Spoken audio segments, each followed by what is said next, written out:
The second cause of Japanese expansionism is militarism and foreign policy. As I've stated before, Japan had a long history of militarism. The pre-modern government of Japan had been really a military dictatorship under the rule of a shogun. The emperor was simply a symbol of national unity and really had no power at all. Industrialization, including factories, railroads, ports, and international trade, strengthened Japan and as a result the position of the emperor. So we see this foreign policy is actually going to lead to its expansion as it begins to take over neighboring states and territories. So we are covering again B, the militarism and foreign policy as a cause, but I do want to review these causes again. So remember the four major causes of Japanese expansionism are the Japanese nationalism and militarism, militarism with their foreign policy, economic and political issues, and domestic instability and foreign affairs. From the late 19th century, as Japan modernized and industrialized, its power to dominate and intimidate other nations grew. It acted on long-standing interests in countries such as Korea and engaged in other conflicts with Russia, China, and Taiwan. The First World War was its opportunity to demonstrate its strength to the world, especially China and Germany. Japan had long had economic and political interests in Korea, the closest neighboring state. The Mongol Empire launched attacks against Japan in the years 1274 and 1281 unsuccessfully. Japan invaded Korea in the late 16th century but was forced out by Korean and Chinese armies. By 1876, Japan had enough Western military technology and a new desire to export its manufactured goods that it was able to force Korea to sign the Japan-Korea Treaty, also known as the Japan-Korea Treaty of Amity. This document stated that Korea was no longer a tributary state to China. Japanese citizens could not be arrested or tried in Korean courts. Korea could not impose any restrictions on Japanese trade, and Japan was allowed the use of 3 ports for its exports. In 1884, supporters of Japan overthrew Korea's government briefly in a coup d'etat. A counter-coup was launched against this new government and supported by Chinese troops. It was clear to other states that Korea was unable to defend itself from other countries, and in 1885, Britain took control of a Korean port city. In 1894, a major peasant revolt erupted against the Korean government, partly in response to the presence of Japan in the country's affairs. When the Korean government asked China for assistance, Japan declared that Korea had violated the Japan-Korean Treaty and occupied the capital city with 8,000 troops. It installed a government and assassinated its main opposition leader, Empress Mi-Young-soon, in 1895. Japanese interference in Korean affairs led to war with China.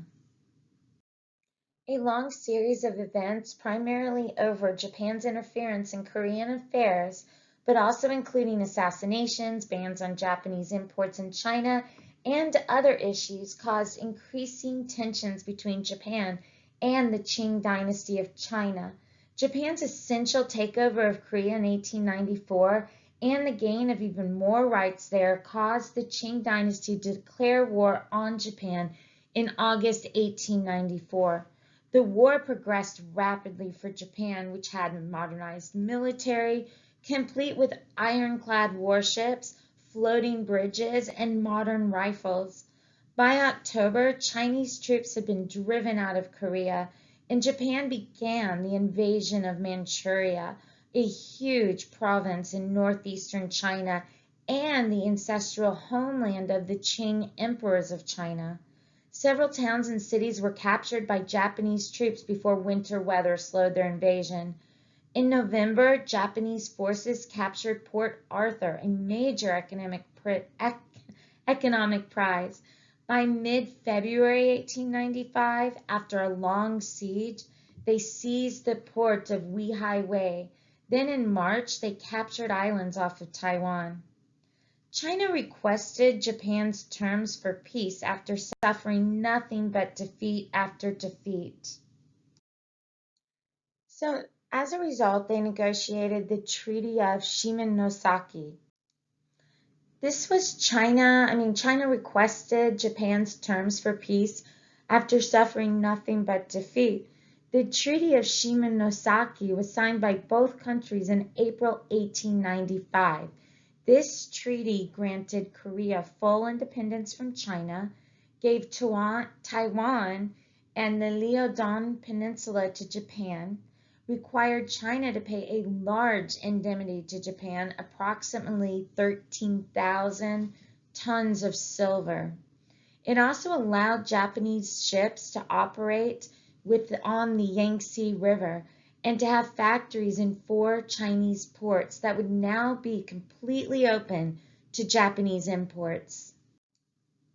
Immediately after the treaty was announced, Russia, Germany, and France declared that the treaty had to be altered to accommodate their desires. Although Japan clearly dominated China during the war, it was in no way prepared to deal with the 3 of the world's great military powers. In this tripartite intervention, as it became known, Russia took control of the Liaodong Peninsula and Port Arthur, leasing them from China. Germany would soon take control of part of the Shantung Peninsula from the much weakened Chinese government. Japan was humiliated and embittered, but forced to submit to the European powers' demands. Although the Chinese government gave Taiwan to Japan, officials in Taiwan resisted. On the 23rd of May, 1895, Taiwan declared itself the Republic of Formosa, leading to a 5-month war that ended with a Japanese victory in October. Russian control of the Liaodong Peninsula and Port Arthur in 1895 had revealed that Japan needed more development if it was to protect itself and its interest from European states. Japan's industrialization continued at a rapid rate, leading to increasing exports, increasing revenues to support further military costs, and a larger, better armed military. Japan also sought allies. Britain was also concerned with Russian expansionism in Asia. Russia was rapidly industrializing, clearly expanding towards China, and had gained the major port of Port Arthur, and was now building a railway to link the entire Russian Empire with its Asian possessions. Britain had dominated China economically through wars, lopsided treaties throughout the 19th century. It had no intention of allowing Russia to expand without a challenge. Unable to afford the expense of a large naval fleet or standing army in China, Britain formed the Anglo-Japanese alliance of 1902 with Japan.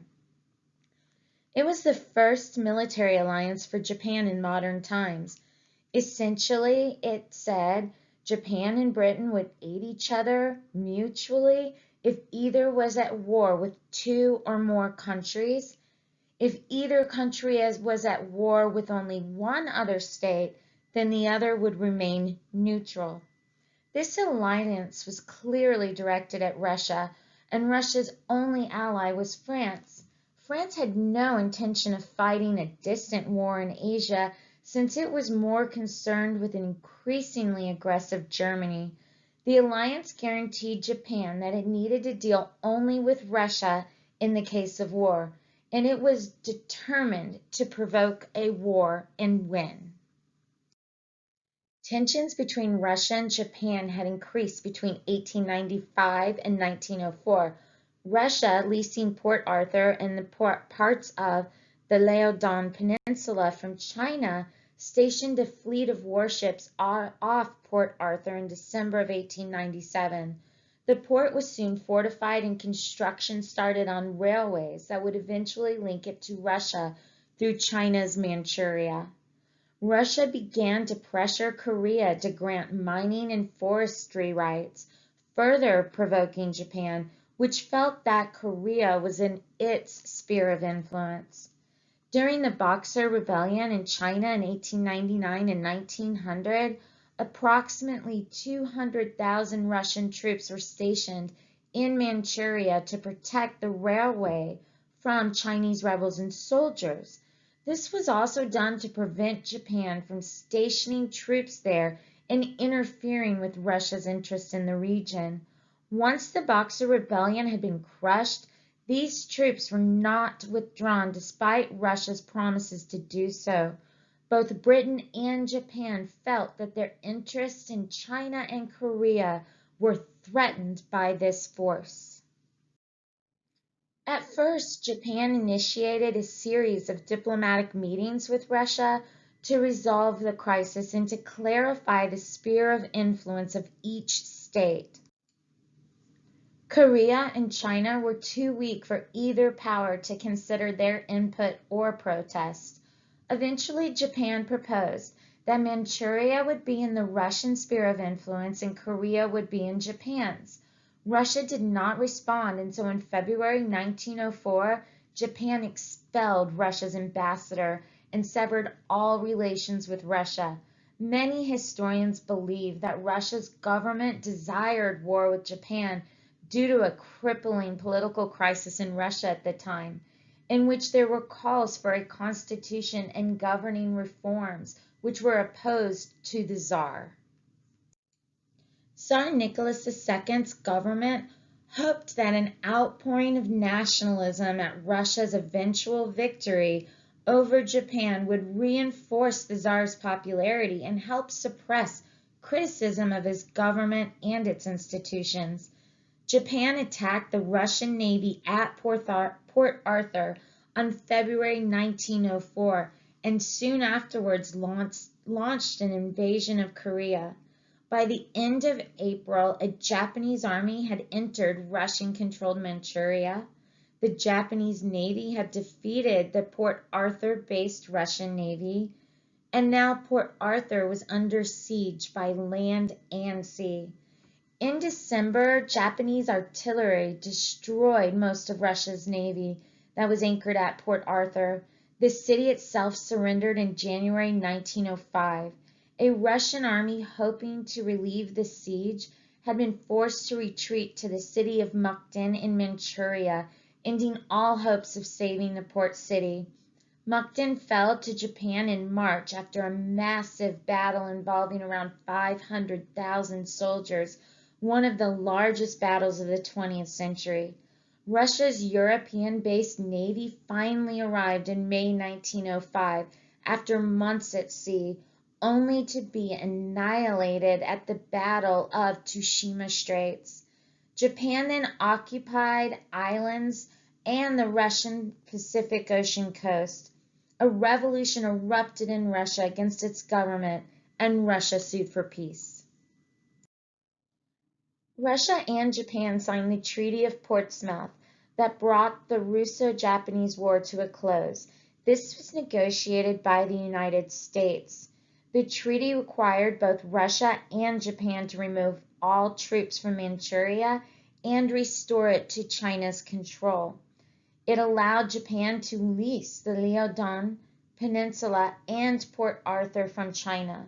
It granted Japan the right to lease the Russian-built Southern Manchurian Railroad from China, and it granted Japan the southern half of the Sakhalin Islands. Japan acquired international respect and authority as the result of the Russo-Japanese War. In addition to the treaty's benefits, the USA agreed to Japanese control over Korea in return for Japan allowing the US full dominance of the Philippines, its large Asian colony.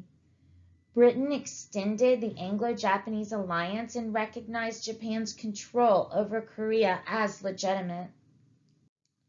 The Japanese military's prestige soared and it benefited from increased government spending.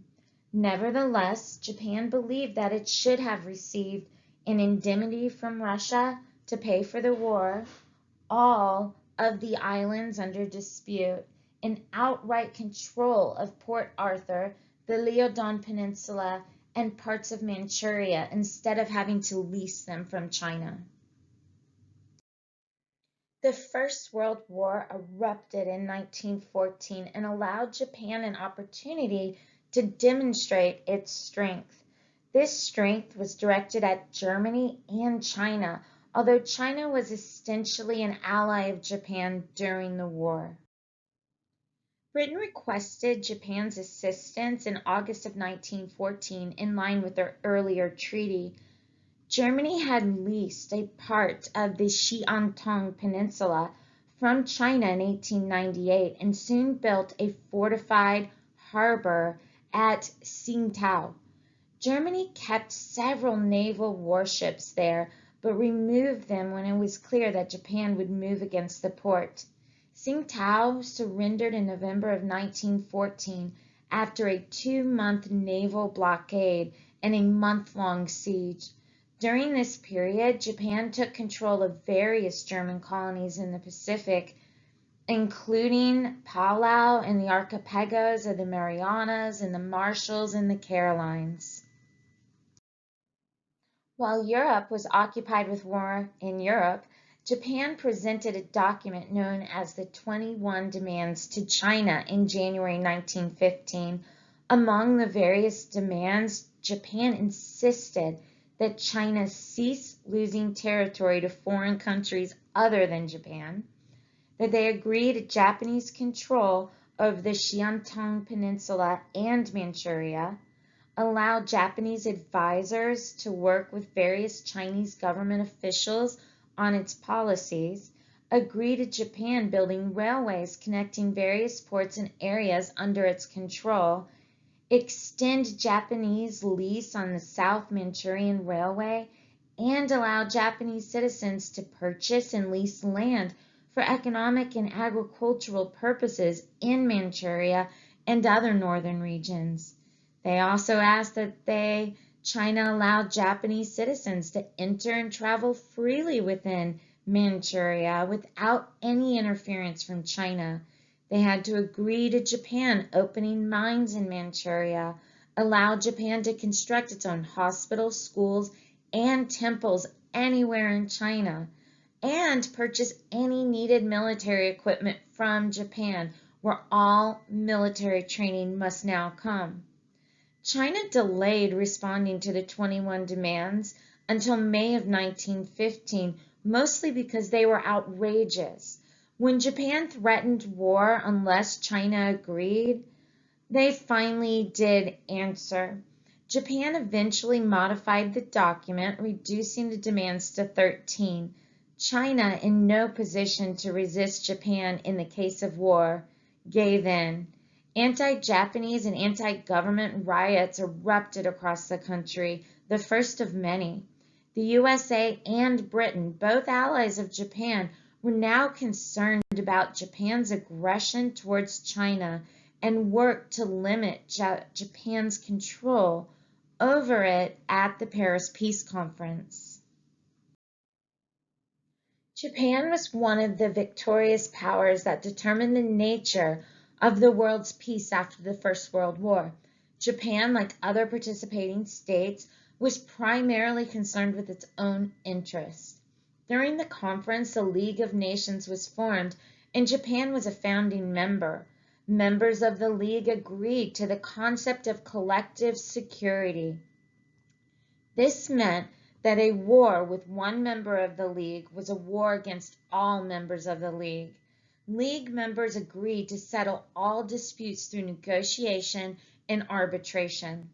When the concept of the League of Nations was presented and various ideas were debated, Japan and other non-European countries demanded a clause against racial discrimination. Japan knew that European countries considered them racially inferior, And so as a result, they thought that because they were not European, they were at a disadvantage. China agreed with Japan and also demanded this clause. In the end, other freedoms and rights were included in the document, such as that of religion, but the USA insisted that any statement mentioning racial equality could not be included. There was racial segregation and other forms of discrimination in the US and most European empires at the time, so these powerful states were not interested in addressing this issue.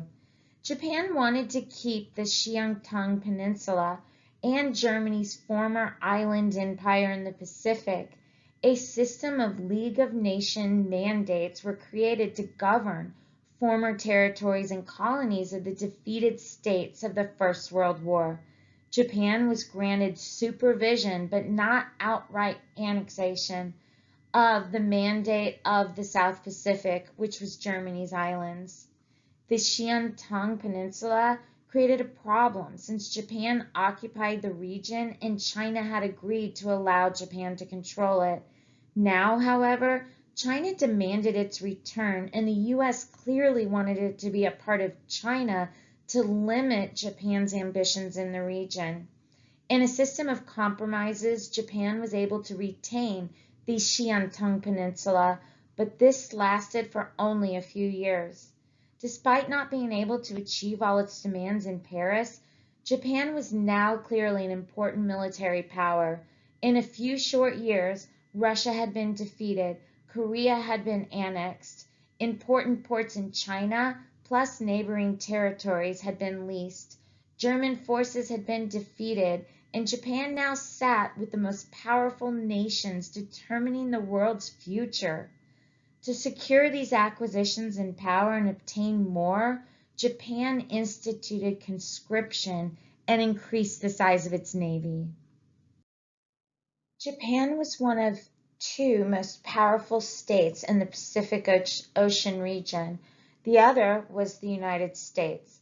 Both countries worked diplomatically to limit each other's military strength. Japan wanted security initially and later empire, as well as unrestricted access to US markets and products, especially oil and metals. The US had no desire for an expensive war in Asia, but also wanted security for its main colony, the Philippines, and other territories such as Hawaii and Guam. The USA wanted unfettered access to China's markets as well. Meanwhile, Japan's government worked to not provoke the United States, as any economic response would devastate its economy. Yet Japan was also involved in China, a politically unstable state, and with many investments in military units to protect them.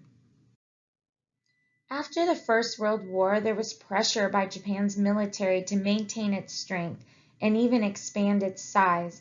The military believed that Japan and its newly annexed lands, Taiwan, Korea, and Shantung Peninsula, plus islands that it now supervised as League of Nations mandates, should be protected from foreign states.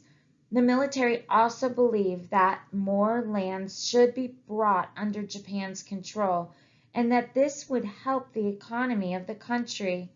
In some way, the Army and Navy had to be appeased because they were members of the cabinet and could bring down a government at will. Civilian ministers understood that large militaries were expensive and Japan was economically vulnerable. While many were not opposed to expanding the empire, they were cautious about provoking the United States, Britain, and other states, especially over China, which was politically unstable and therefore, militarily vulnerable. Any economic retaliation by the United States or a European state would severely affect Japan's economy, which relied on exports. The government's foreign policy, commonly referred to as Shidahara diplomacy after Japan's foreign minister of the late 1920s and early 1930s, consisted of a balancing act in which the military, especially the army, was well maintained, and Japan's government worked to reassure foreign governments that Japan was not a threat to China and had no desire for further expansion against it. Shidehara diplomacy would collapse with the Mukden incident in 1931. There was a sharp reduction of arms at the end of the First World War. The US, Japan, and Britain had large fleets of warships as a result of the war. Even so, the US had no desire to continue building or maintaining expensive ships to defend its trade and possessions in the Pacific, and invited Japan and Britain to participate in discussions regarding naval limitations. The Five-Power Treaty, also known as the Washington Naval Convention, did several things. Large battleship construction was halted for 10 years. Certain battleships and cruisers, a fast type of warship, were to be scrapped. For every 5 capital ships that Britain or the US were allowed, Japan could only have 3, only 60% of the size of either the US or Great Britain. Britain and the US agreed to build no fortifications in the Pacific except for Pearl Harbor, Hawaii, the main naval base for the USA. The Four-Power Treaty and the Nine-Power Treaty, both 1922, were signed in Washington, D.C. as well. The Four-Power Treaty ended the Anglo-Japanese alliance and required Japan, the United States, Britain, and France to respect each other's territories. The Nine-Power Treaty required Japan to remove its military from the Shantung Peninsula and called on all nations to respect China's independence and borders. Japan's military believed that a fleet 60% of the size of the U.S. Navy was inadequate for defense. However, the government was mostly relieved at the decisions made in Washington. Japan's economy could not support the building and maintenance of a huge military in the post-First World War economic crisis. Japan's government also believed that its foreign policy would be more successful if it was conciliatory and worked through negotiations and compromise during this period. It was not in Japan's interest, the government believed, to antagonize its main trading partners. Britain, the US, Japan, and other countries met in London in 1930 to review their earlier naval agreements. All countries were beginning to feel great financial stress as a result of the Great Depression, and none desired a renewed, expensive arm race in the form of ships. Japan's navy, however, was now headed by a more aggressive faction than had existed earlier. The navy's leadership insisted that Japan be allowed to have a fleet that was 70% of the tonnage of either the US or the British fleet. In a compromise, Japan achieved a 69.75% ratio on battleships, but cruisers remained at 60%. While the government of Japan supported this, the Navy objected and threatened to bring down the government. The Prime Minister then ordered the Privy Council to remove the objecting ministers and to approve the treaty. This was done.